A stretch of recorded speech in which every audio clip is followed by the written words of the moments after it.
Bonjour à tous, célébration donc aujourd'hui du 20e anniversaire de la création du Conseil de la Nation. Il a été créé en vertu de la révision constitutionnelle de novembre 1996 et installé officiellement en janvier 1998. Reposant sur un mode de désignation mixte, le Conseil de la Nation compte 144 sénateurs. Une cérémonie se tient au siège du Conseil en présence du président du Conseil de la Nation Abdelkader Ben Saleh, du Premier ministre Ahmedou Yahya et des membres du gouvernement. Le Conseil de la Nation célèbre donc, je vous le disais, son 20e anniversaire. À cette occasion, une exposition photo a été organisée à cette occasion, une exposition photo retraçant les plus grands événements par lesquels est passé ce Conseil de la Nation depuis sa création en 1998. Le Conseil de la Nation installé officiellement donc en 1998 en vertu de la révision constitutionnelle de novembre 1996. Il est composé de 144 sénateurs, dont un tiers, soit 48 sénateurs, sont nommés par le chef de l'État. Plus de détails avec Karim Maïfa.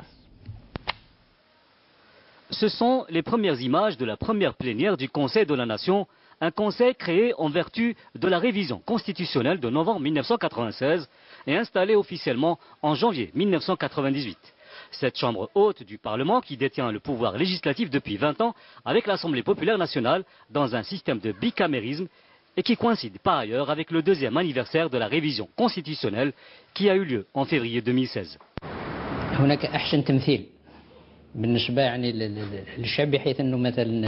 Il y a une meilleure représentation. En fait, cette deuxième chambre du Parlement, qui est le Conseil de la Nation, représente les collectivités locales, alors que l'Assemblée populaire nationale représente le peuple souverain.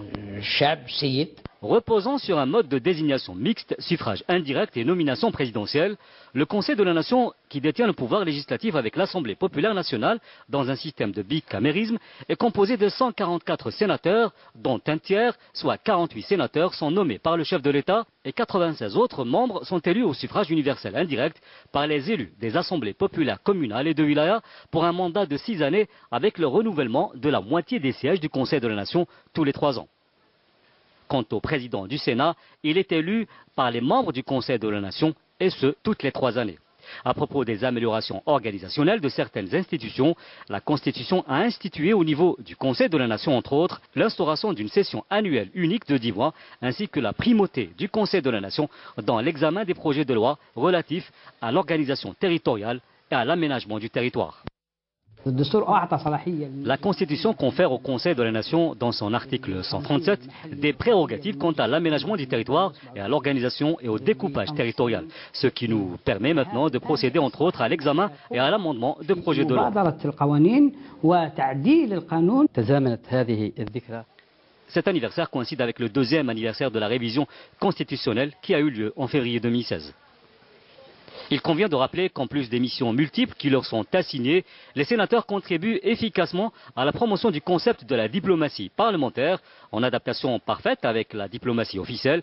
À titre illustratif, le Conseil de la Nation participe périodiquement à des conférences internationales, tout en organisant des journées d'études et de réflexion sur différents thèmes d'actualité nationale et internationale, des événements via lesquels autant les parlementaires que le grand public sont éclairés et mieux sensibilisés.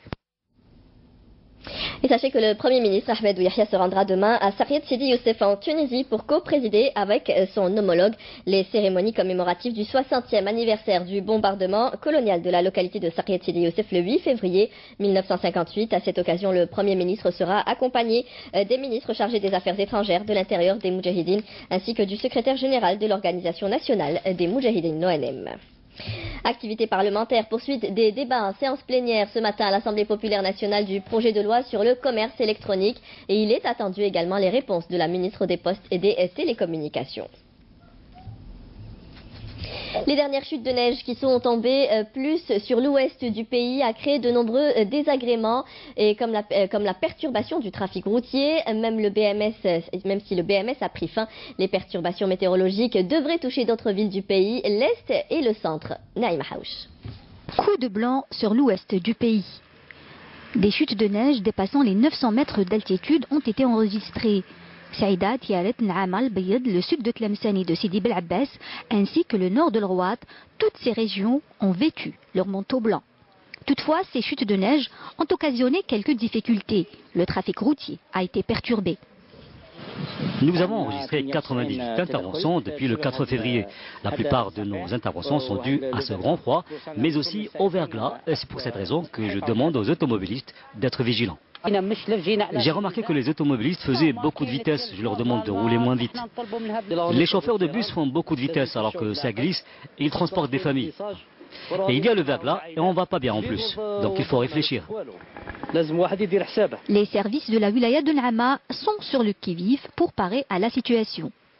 À Tlemcen, c'est le même paysage blanc qui prédomine. Sur les hauteurs de Bni Snous, Tirni et Sibdou, les fortes chutes de neige ont entraîné des désagréments comme les routes coupées. Cependant, la population n'est pas très contrariée. Au contraire, l'optimisme est de mise. On est bien là, il a plu, il a neigé, c'est une richesse que Dieu nous a donnée. Vous savez, c'est très bien, c'est bénéfique pour nous et pour le pays. Malgré cette joie, il n'est pas très évident pour la circulation. Les éléments de la gendarmerie nationale étaient sur le terrain pour venir en aide à la population. La route est dangereuse aujourd'hui. Il y a eu un accident entre deux camions. On remercie les éléments de la gendarmerie et de la protection civile de la commune de Tirni. Ils nous ont aidés dans le froid depuis le début, mais les gens doivent être prudents, surtout avec la neige.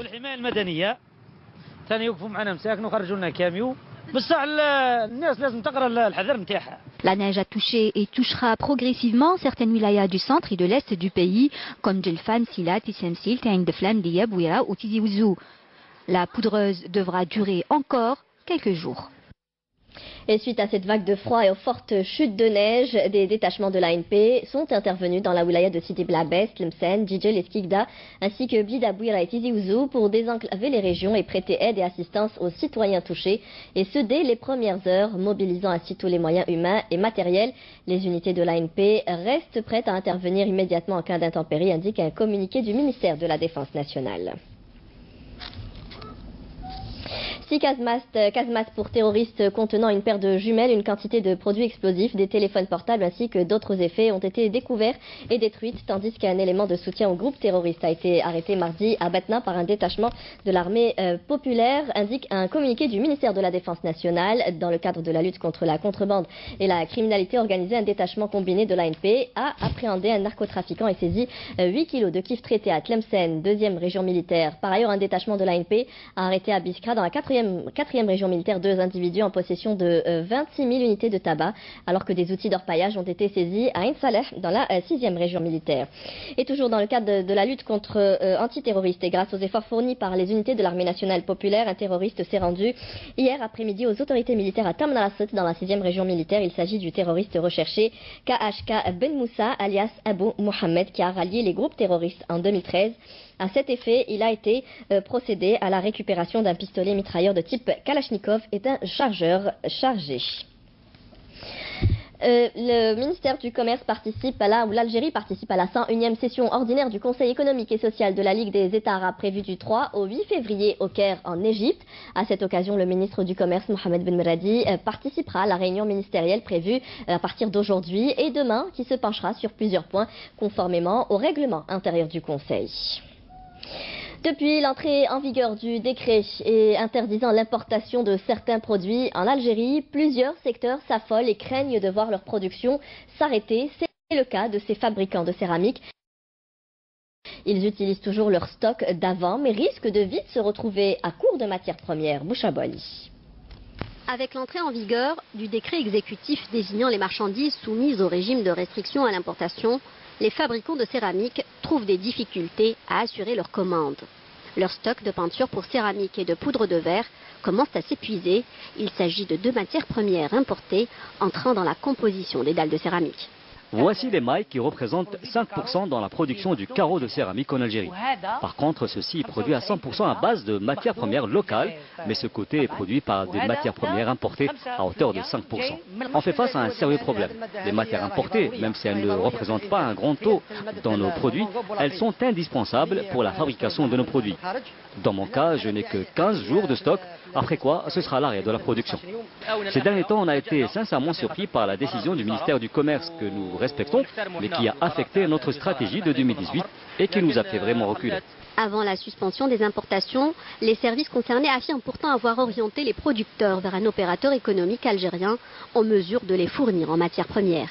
Nous savions que sur le marché, il y avait un producteur de céramique qui produisait lui-même ces deux matières premières pour ses propres besoins et qu'il avait un excédent qu'il pouvait vendre à d'autres producteurs. Mais les producteurs trouvent que cet excédent ne suffit à couvrir qu'un quart des besoins du marché, estimé à 100 000 tonnes par an. La consommation nationale de ces matières premières est de 100 000 tonnes par an. L'opérateur en question ne produit que 25 000 tonnes. Nous sommes ouverts au dialogue. Il dit pouvoir faire plus, jusqu'à 70 000. On veut bien, mais en attendant, qu'est-ce qu'on fait?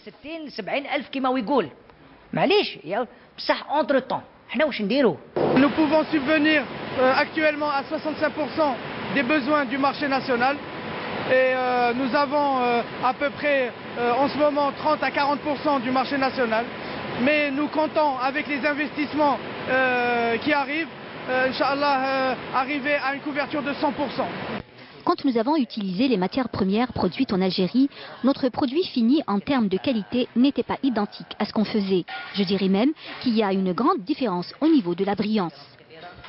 Le fournisseur national se défend et affirme que ses produits sont de qualité. Nous n'avons rien à envier aux Espagnols. La qualité de nos produits, la qualité de notre process, la qualité de notre machinerie, elle est tout à fait similaire à ce qui se fait en Espagne, en Italie ou dans d'autres pays du monde. Le décret exécutif met par ailleurs en avant le caractère provisoire des restrictions à l'importation.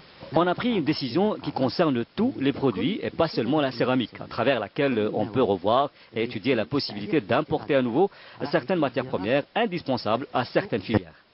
Si les investisseurs algériens ne mettent pas en doute l'objectif de ce décret censé protéger la production nationale, ils ne s'accordent pas tous sur le modus operandi et affirment avoir besoin de plus de temps pour se préparer et mettre en place des unités de production de matières premières.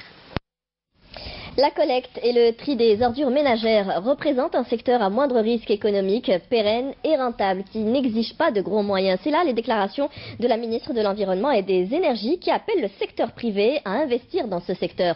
Fatma Zahra Zerouati était en visite de travail hier à Msila, Hasna Zouberi. Le tri des déchets ménagers est une des priorités du ministère de l'Environnement et des Énergies renouvelables. Une opération qui semble facile, pourtant elle prend du temps à se mettre en place. Lors d'une visite à Msila, la première responsable du secteur appelle le secteur privé à investir dans la collecte et le tri des ordures pour protéger l'environnement et engager le développement durable. Notre objectif est de rendre ce secteur un secteur alternatif aux hydrocarbures. Je lance à ce titre un appel aux investisseurs privés à se lancer dans la collecte et la transformation des produits récupérables. C'est un investissement rentable avec un risque zéro puisque la matière première est disponible.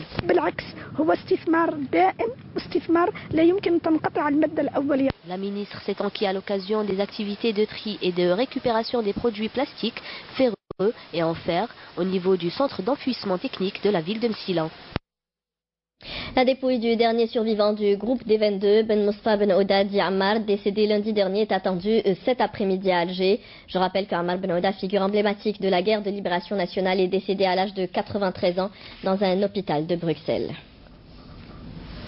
Une délégation de la Cour africaine des droits de l'homme et des peuples est actuellement en visite de travail en République arabe démocratique sahraoui. La délégation a prévu notamment de s'entretenir avec le président sahraoui et d'autres responsables du Front Polisario. Bouchaboli. La visite de la délégation de la Cour africaine des droits de l'homme et des peuples en République arabe démocratique sahraoui est la première du genre. L'occasion pour ses membres d'exposer le rôle de cette Cour lors d'une rencontre avec des juges et des responsables du ministère de la Justice sahraoui. Le rôle de la Cour africaine est un rôle de protection des droits de l'homme dans le continent africain et nous sommes ici pour faire connaître son rôle et coordonner notre action avec les responsables sahraouis dans ce domaine. Nous avons des entretiens avec des réfugiés sahraouis dans les camps et nous essayons d'étudier de près la question sahraoui. C'est une expérience enrichissante. Nous souffrons de l'occupation, nous sommes persécutés, nous avons donc besoin de la justice, notamment internationale, pour nous rétablir dans nos droits. Outre une rencontre avec les représentants de la société civile sahraoui, la délégation a animé un meeting à Al Ayoun en vue de sensibiliser sur le rôle de la Cour africaine. Je lance un appel au monde entier pour soutenir ce peuple et venir en aide aux prisonniers condamnés à perpétuité. Au cours de sa visite de 2 jours, la délégation de la Cour africaine visitera les institutions nationales sahraouies, dont le ministère des Affaires étrangères, le Conseil national, l'Union des juristes ainsi que l'Association des familles des prisonniers et disparus sahraouis. Le public algérois a eu droit hier à un spectacle de danse de la troupe chinoise de Guangxi, spectacle organisé dans le cadre célébrant le 60e anniversaire de l'établissement des relations diplomatiques entre l'Algérie et la Chine. Une série de mouvements acrobatiques et de gymnastique a ainsi émerveillé les spectateurs. Manel Boutouaba. C'est devant une salle archi-comble que la troupe artistique chinoise a offert un spectacle haut en couleurs. Vêtus de leurs habits traditionnels représentant la diversité culturelle de leur pays, les membres de la troupe ont interprété des chorégraphies en parfaite harmonie avec les douces mélodies puisées dans le patrimoine culturel de la province autonome de Guangxi. La tournée artistique effectuée par cette troupe entre dans le cadre du mécanisme des échanges culturels et la consolidation des liens d'amitié entre les peuples algériens et chinois. Le show comprend beaucoup de diversité, notamment ethnique, puisée dans l'histoire même de cette province et de la Chine, et visible à travers les danses et les tableaux artistiques interprétés sur scène. Cette troupe, qui a remporté plusieurs prix internationaux et fait escale dans plus de 40 pays, est porteuse d'un seul et unique message, celui de l'amitié entre les peuples. C'est la première fois que nous venons en Algérie. Je trouve ce pays très beau et son peuple d'une générosité sans égale. La troupe de Guangxi se produit en Algérie pour fêter les liens d'amitié entre l'Algérie et la Chine et l'amour entre nos deux peuples.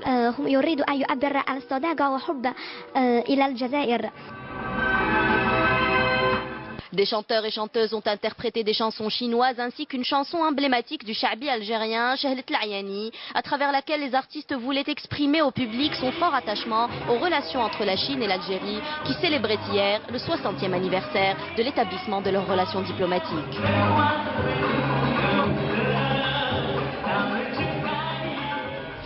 Et on terminera ce journal par du football, Ligue 1 Mobilis. Voici les résultats des matchs avancés de la 19e journée du championnat de Ligue 1 Mobilis de football disputé hier. L'Olympique Médéa et le Mouloudia d'Alger ont terminé sur un score d'1-0. Match nul pour la JS Sabra et le SC Sétif, 0 partout. Et le CR Belouizdad a pris le dessus sur l'US Biskra en marquant le seul but de la rencontre.